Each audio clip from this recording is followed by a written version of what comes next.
almost cost Tom Randall the race because he almost dropped it in that sand trap. Golding up the inside of his teammate Nathan Hurd, who's been so impressive in doing double duty with this car and the Trans Am. But it's like he's only focusing on one because he's fast in both of them. Oh no! Off he goes, over the hump. The run into turn one. Early drama in the first Gold Star race of the season. Unbelievable. Mawson, good driving to hold on to the car, and Tommy Smith, unfortunately, will be a non-finisher in this one with a lot of damage to the left rear corner to his SCT Logistics Team BRM entry. Exit turn 3, here's my point from before. They're working really hard through here in the car sliding, and that's exactly what's happened. Oh. He's had a bit of oversteer when the rear wants to overtake the front, and he's just whacked the Armco barrier. Plenty of drivers have done that here at Symmons Plains, Matt. Shows you how tough the cars are too.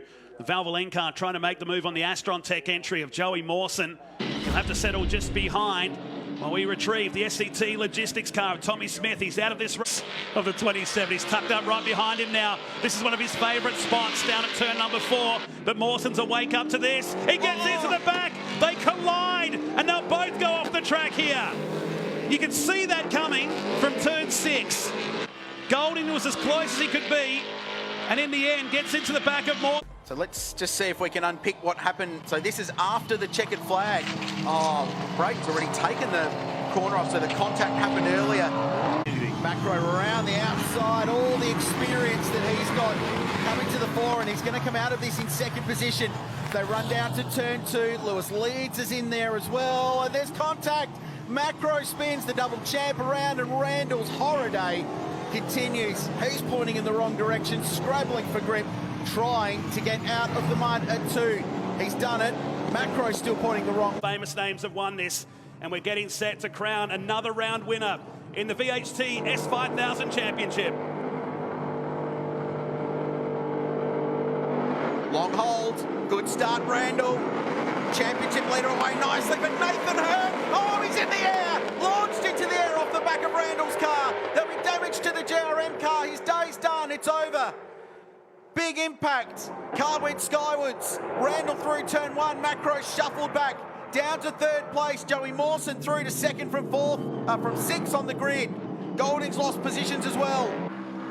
But Nathan Hurd's car stranded just beyond pit exit on driver's right. The run down towards turn 1, and we're going safety car. In the background of that, I was watching Webster on the back 5000s. Really, really good launch from the white, blue and red Valvoline car. And as Thomas Randall moved across slightly, it launched him into the air. It was a really big impact. These cars 0 to 100 in about 3.5 seconds. So at that point, well over 100 kilometres an hour. Instantly waved his hand in the air, you could see. This from behind, right of screen, goes hard right. Randall moves across the block and there's contact. Front wheel of Hearn's car on the left-hand side. Lewis leads, who's 2nd. Golding 3rd. Cameron 4th. The TCR ace, in his first big banger open wheel start, is doing amazing things. And part of the reason for that is engineered this weekend. Someone's had a massive moment. That's Hearn. Hearn's the 2nd time. He's going to hit the wall. Something let go of that car going through the middle of turn number 1 at enormous speed. Right rear suspension. That'll be a huge moment, and you were bang on with your call of the start that he burst into wheel spin. I was watching him on the 3rd row of the grid. Here it is, watch the top of your screen. The car just didn't turn in. Gravel trap does its job. Then the gravel, the old staging lanes for the drag strip, probably did a better job, if any. Paul Stokel, Jason Bright won a title for them as well. So BRM would equal that if either Thomas or Joey can win. And Ricky Kaplan is off at high speed and spins. There's a wall there. There's damage there to 92. Natoa just avoids it. And a really promising run for the young Victorian comes to an end. And what that does with damage to car 92 is potentially erase a 5.1 second lead for James Golding, because this may well be a safety car.